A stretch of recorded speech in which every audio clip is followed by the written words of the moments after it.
Hey, everybody. Thank you again for investing in the Shareholders podcast. It's Monty here once again. Guys, I have a great show. I'm going to learn some things today, and some of you are going to learn some things today because this is a topic.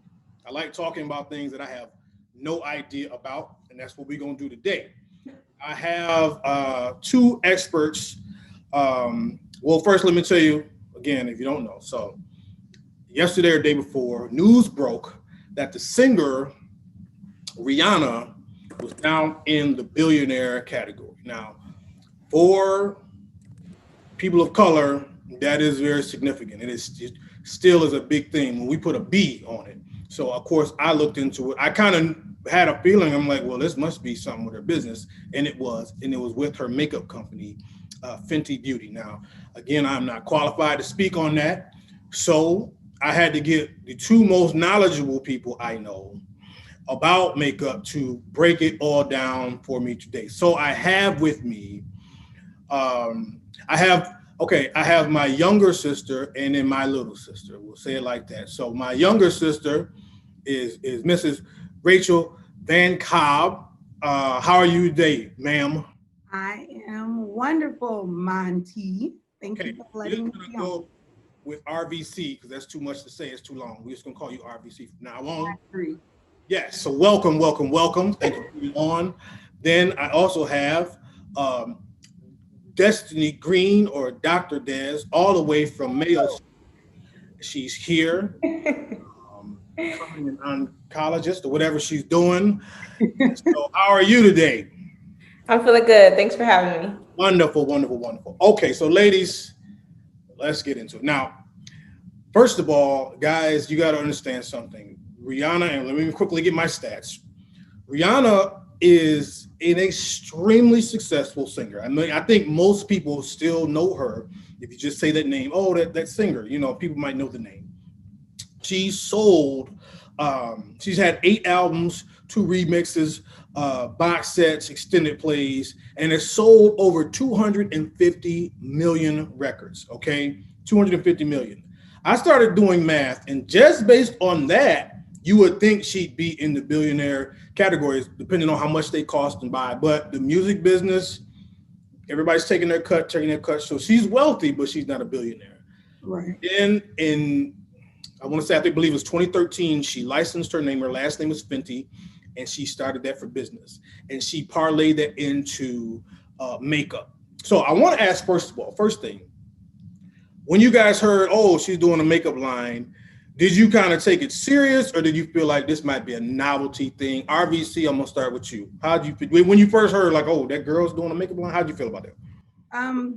I didn't think it was gonna be anything big personally. I know in the clothing industry and fashion, a lot of Jessica Simpson's, different ones, they would take on, clothing lines, and they were really good. But when you started veering into makeup, I just was a little bit skeptical. The only ones I've known to ever do that is like Iman. She was a gorgeous Black model. You remember way back, she was even on the Cosby Show way back in the day.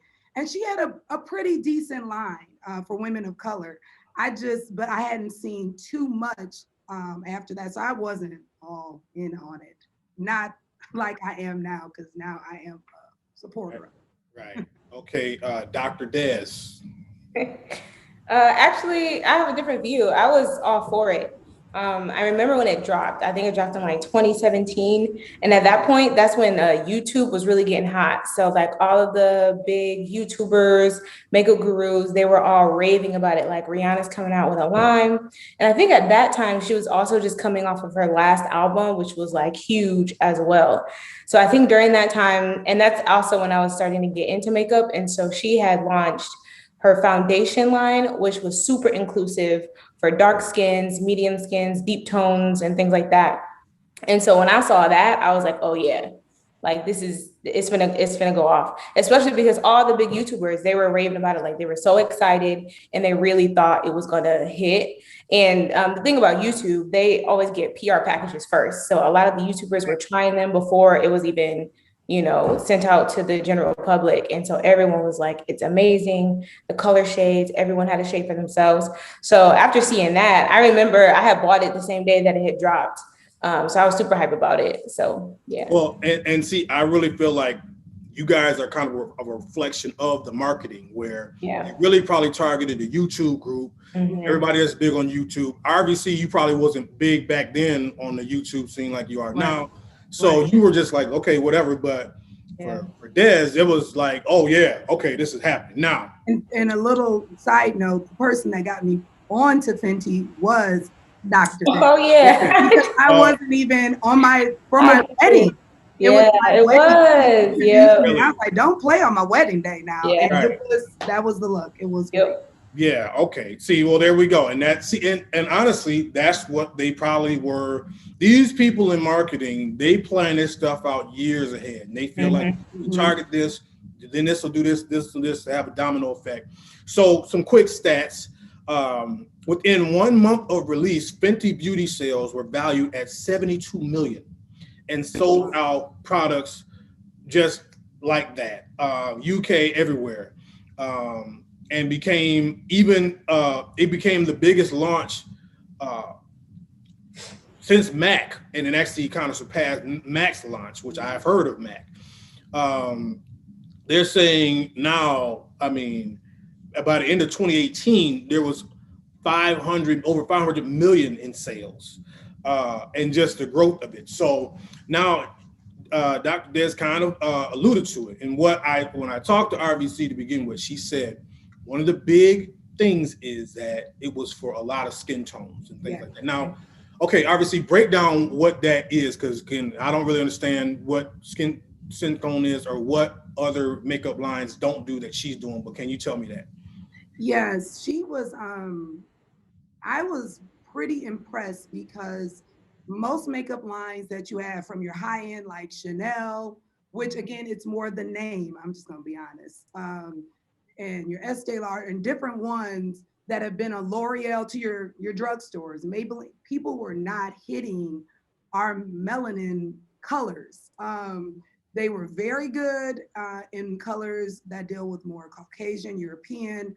But when it came to our spectrum, we would be grayed out, which I hated, or they would make us, like me, I'm a brown skinned girl, but they take me as, I call it pudding chocolate. Like it would be a whole different spectrum, which could never hit the red tones, because if you have any kind of Indian in you, which we do, like having Native American blood, you're gonna have a little more redder tones and different things. They didn't do that. Well, the Fenty line, she came out, and I think in the beginning, if I'm not mistaken, she had like 40 shades, which hit our colors of so you can be more. So that's unusual, though, you're saying. They usually don't do that. Very unusual, because the market with models, and if you think about it, if you go even to even of 2000s, most of the models were coming out with, you had your very fair-skinned Caucasian ladies or European ladies. And did you notice then they would go to the African descent, and they would use a very dark base, and they were very much into more of an Afrocentric kind of look, the shorter cropped afros or something. And those are the only two spectrums really the makeup lines did. Well, Rihanna was smart, and she filled in that color spectrum all the way down the grid. And that's why I was like, okay, this is pretty good, because this was unique to me in the makeup world and came to women of color. And that's all she of color. That's kind of been her, which is, again, not knowing anything, I'm surprised nobody actually tried that before. So now, okay, and then you just said that Dr. Des actually pushed you toward it during your wedding. So now, did you see the quality difference, Des, in like, okay, this ain't just no fun thing to mess with because it's Rihanna, but this is actually a good product. Let me try this on some people. Oh yeah, absolutely. And the thing that I introduced her to was highlight. And I think that they also were excellent in that marketing aspect as well, because Okay, now 2016, real quick, what's highlight? so the little shimmer. So on our nose the bridge, that shimmer, it looks like glitter almost that we like to put on. And that was real hot. 2016 to Yeah, 2017. I mean, everybody was, everybody. I mean, shined up. And the foundation was a hitter, but also she came out with Trophy Wife, a highlighter, which was like, everybody was like, give me the Trophy Wife. It was super glittery, it was like high shine. And so that's what I ended up using with hers. And so another issue as far as being inclusive of skin tones was with highlighters as well. Yes. So a lot of high-end companies, they like to make highlighters for lighter skin tone women, and it would be very silver or very porcelain, or if it was gold, it was a very ashy type of gold. And so you put that on brown skin, deep, darker skin tones, and it just looks like shiny ash, literally. And so for her to come out with not just inclusive foundations for complexion, but also inclusive highlighters as well that complemented our gold and red undertones, it was definitely a hitter. And then like you said, the quality of it. And that's something you could really tell with quality as far as brands. You have your department store highlighters, which are a bit more chalky. They're not as smooth as you put it on. It'll be patchy. You try putting it on either your cheeks or your nose. And with Rihanna's and other high-end brands, it's very smooth. Almost feels like a cream almost when you put it on, and it blends, supposed to blend into your skin so it doesn't sit on top. And so Rihanna, her line Fenty hit that like for real. So yeah. Okay, so then let me ask you guys this then. Is her Fenty line, how is it priced? Is it priced high end? Is it priced middle low, or where's like the pricing? How's that? I'll ask you first, RVC. I'm gonna be honest. Okay, here's my little fun fact I like to tell people.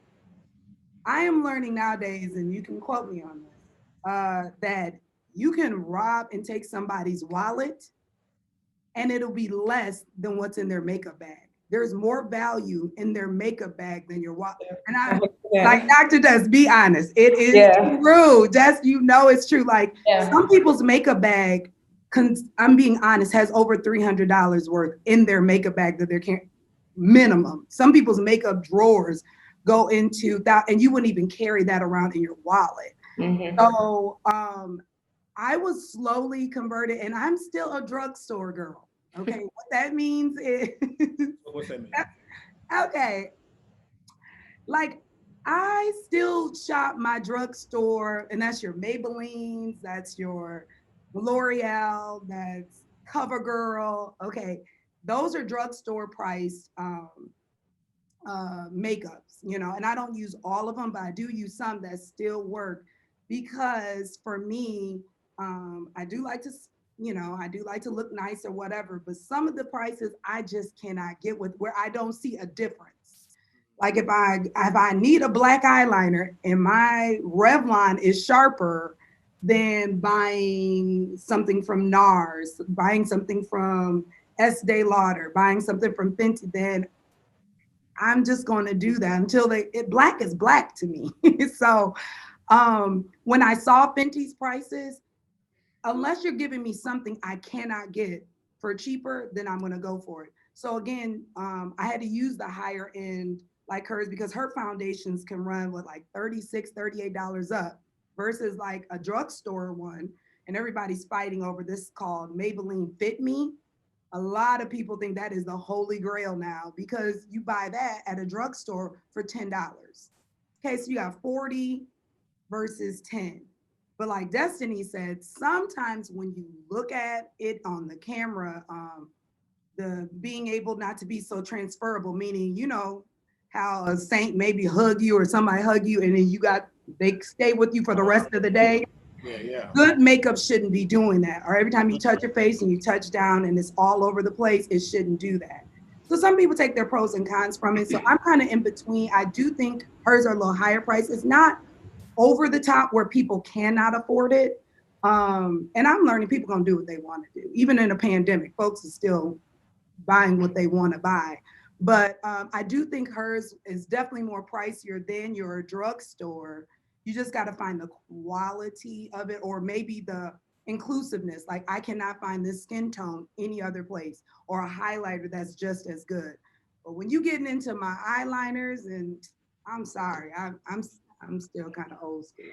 So okay, so Des, what she's talking about, the Maybellines and the Easy Breezy, beautiful. What's the names? Cover girl, yep. Girl. So are you rocking with any of those, or you don't rock with those? Not as much as RVC. So I agree with her. Certain things like eyeliner or like mascara. So that is one thing. I would go to the dollar store and get me some mascara. And the reason why is because I like to wear lashes. So whenever I do my makeup, my eye makeup is majority eyeshadow, eyeliner, and lashes. And so before I got into lashes, I used to spend like 30, 40 bucks on Benefit mascara, anything that was like high volumizing, high lift to kind of open my eyes. And so after I got into false lashes do that anyway. So as far as getting a mascara, so now a $40 mascara doesn't matter because I already have the false lashes to do what I needed to do anyway. So as far as like small things like mascara or like lip gloss, I go to the beauty supply to get my lip gloss, like stuff like that. I won't spend like $40. However, other complexion products, like she said, the wearability. So now that I'm in med school, like if I want to wear makeup, my days are 10 to 15 hours long. So I can't get the Fit Me because the Fit Me is only gonna last me 6 hours. So by the end of the day, I got breakage and cracks in my makeup. It's all dried out, looks disgusting. But the high-end makeup, they're fortified with other ingredients that help it stay longer, as well as transferability. And I'm glad she mentioned that because now that we're wearing masks, that's something that I look for in a foundation too. Like, I can't have this part of my mouth inside my mask. You know what I mean? So I can't be walking around looking crazy when I got my mask on, sitting down at a restaurant, taking mask off, and they're like, what's going on? So I didn't think about that. That's very interesting. Okay, now very quick. See, guys, and for all my guys watching, see, this is why they don't know who was even in the NBA Finals in 2016 because look at all these. I'm barely holding on to what y'all saying. I'm barely. But see, we used to make fun of girls because they don't know sports, but they know this, and I'm understanding, but I'm barely holding on to everything y'all saying. So now you just said something, and this might be. I know this is an easy question for y'all, but how long should good makeup last on your face? And then how long, like, if you buy concealer or whatever, like how long does the concealer last or the lip gloss last? You know what I'm saying? You say you spend 30 something on that. So how long should it last on your face? And then how long does it last in general? I would say a good makeup, like for me, again, I'm right now using Estee Lauder Double Wear. I love that because I found my shade, so it's perfect. But the Double Wear, it guarantees me, according to the bottle, that, and it does, I get at least 8 to 10 hours. With that. So things like that long, I use like with my eyeliners, I use one that says 10 hour because like Destiny or Des or however on there, when I get to going, I tend to, well, let me retract.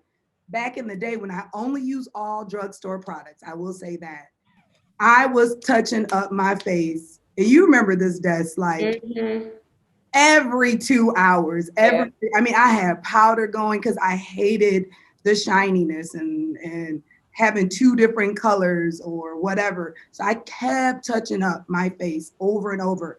And then again, my little sister, she really has opened my eyes some to the world of better makeup. And I did learn, I was like, man, this is and again, it was my wedding. I think my wedding was the turn. Yeah. Because I was like, I don't have to live like this. Like, keep putting stuff out. And if we do a show, if we do a program and different things, I don't have to keep doing that. So I would say if you get a good 8 hour, you're good. And then on top of this, I know we're gonna throw them for a spin. They have setting spray now, and I use What is that? it's a setting spray. I use the All Nighter by Urban Decay. Great stuff. What does that mean? So you once you put your face on and you put all your makeup on, you finish it with the spray. It's a sheer spray. I said I should have brought a little show and tell. Oh, okay. And you spray it and it sets it, which also keeps it lasting even longer. Which means I think mine says waterproof, sweat resistant, so I'm not like streaking or anything like that. So you can. And then my last thing, how long does the product? I am product heavy, so I'm probably not the best person to ask. I know some people they be like, man, my stuff lasts me 6 months. I don't know anything, maybe besides an eyeshadow palette. I use it too much. And I'm a girl that wears makeup every day. That ain't everybody's testimony. I enjoy it. I don't do it for anybody. I like how I look with it. But I'm a little more heavy, meaning my mom says I'm way heavy-handed. So I might put a little more on the eyebrow than it normally does. But I will definitely say high-end makeup, you don't have to use it as often. So what used to be, let's say my eyebrow gel, my pomade for my eyebrows, used to last me cheap stuff. I would get it maybe every month. Now this lasts me, I use Anastasia, and that lasts me probably like 3 to 4 months. Okay. Okay. And I pay more, but hey, it kind of equaled out. Yeah. Yeah. Okay. So now, guys, here's the thing, because the beauty of this is, again, Rihanna became a billionaire through this. And there's also another billionaire, young billionaire, that's kind of come over the last few years. Lord Jesus. Kylie Jenner. Is that right? Kylie. Yep, Kylie. Same thing. She basically in this makeup game came up. So now, how does Kylie's makeup, does she have like a specialty of hers that makes hers really good, or are they comparable, or are they not comparable, Des? I'll ask you. I'll say this, with Kylie, her hype was more because it was Kylie. So her thing was Kylie lip kits. And I'm not even gonna cap. I'm not gonna cap, bruh. Kylie, the lip kits came out and I was on it. As soon as they dropped, I had my cart full, 5, 6 of them boys. And honestly, I can't say the quality was anything like amazing. I honestly can't. It was really just, it was Kylie, it was the fad, it was like, if you ain't got Kylie lip kits, like what are you wearing? Like we not rocking with the Maybelline, we not rocking with the Milani. It was the Kylie kits. Sorry, I'm sorry, RBC. I know that's what you be rocking with. All right. So yeah, with hers, it wasn't the quality, and there was actually somewhat of a little scandal. The people that create the Kylie lip kits are the same factory that create ColourPop. And so ColourPop is it's not necessarily a department store because you can't buy it in store, but they're a super low end brand that pretty much specializes in lips and eyeshadow. And their lipsticks were like $5, $6. And it was kind of just like Kylie is charging us, $24 for a lipstick and a lip liner from the same factory that made a $6, lipstick and lip liner. So as far as the quality, I mean, it was good. It was cute, but it wasn't anything like amazing. And I think she kind of just rode her hype because it was Kylie Jenner. It was just when she was getting big. And even now, I actually don't remember the last time I bought something from Kylie because the hype, kind of decelerated. So it was kind of just like, I got all her lip kits. She really wasn't coming out with anything else. She did a few other launches, like she would have like a birthday launch, a Christmas thing.